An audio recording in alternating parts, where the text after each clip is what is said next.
Yesterday, Finance Minister Tito Mboweni read out the annual national budget speech for the year ahead. Joining us now to get into the crux of the matter is one of FNB's senior economists, Siphamandla Mkwanazi. Siphamandla, welcome to the show. Thank you very much. Now, what are the implications of the budget speech on SA's current economic landscape? The budget was better than initially feared. This is on the back of a speedier recovery in economic activity. We saw towards the end of last year that the pickup in economic growth really accelerated, and we saw very strong commodity prices, which helped our revenue collection. And as a result of that, our revenue shortfall was not as bad as initially feared. Going ahead, however, we did see some positives, particularly from a consumer perspective, in that, number one, the tax burden is going to be slightly reduced. We saw that the tax brackets were increased by above inflation, which means effectively consumers are going to be paying less taxes.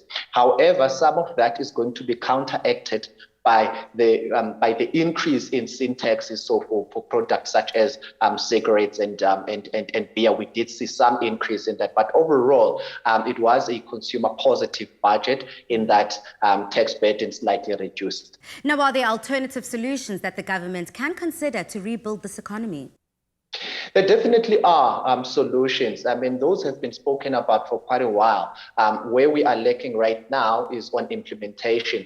It's interventions such as solving the energy crisis, which we have been speaking about for quite a while.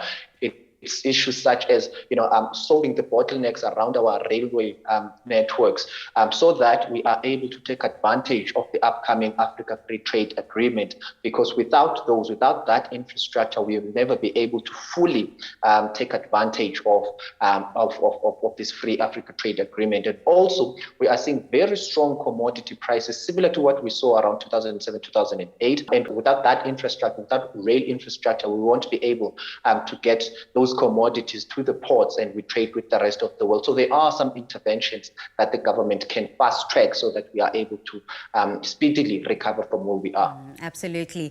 But then now, Siphamandla, are you able to help me understand and briefly unpack the analysis of SA's ratio of debt to GDP?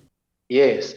So if you think back to October, the minister tabled a trajectory that peaks at around 95% of GDP. So our debt stock would be 95% of the size of our GDP.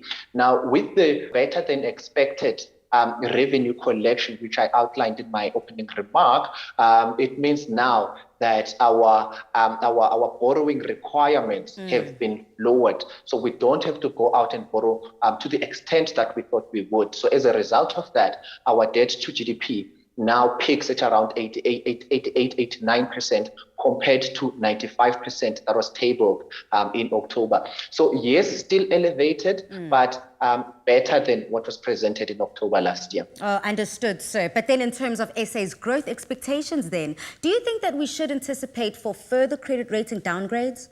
With the better than expected revenue collection and debt trajectory that we have just outlined, our view is that we were able to buy ourselves a bit of time. So we did kick the can down the road. We're not going to see immediate downgrades. However, looking at the long-term growth trajectory, it is still a cause for concern. If you look at the Treasury's numbers specifically, which in our assessment are still on the optimistic side, we do see that growth tapers off in the outer years, which is a bit of a concern because those growth numbers projected there are still below population growth. And it means, therefore, that on average, South Africans would continue to, theoretically become poorer. And that is a negative for ratings agencies in the long term. But in the short term, I think we did buy ourselves time.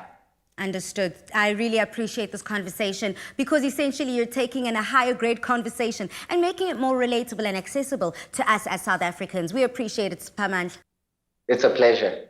Now we thank Siphamandla Mkwanazi, one of FNB's senior economists, for joining us on the show and helping us shed some light on yesterday's national budget speech, which I'm sure all of our viewers are truly grateful for.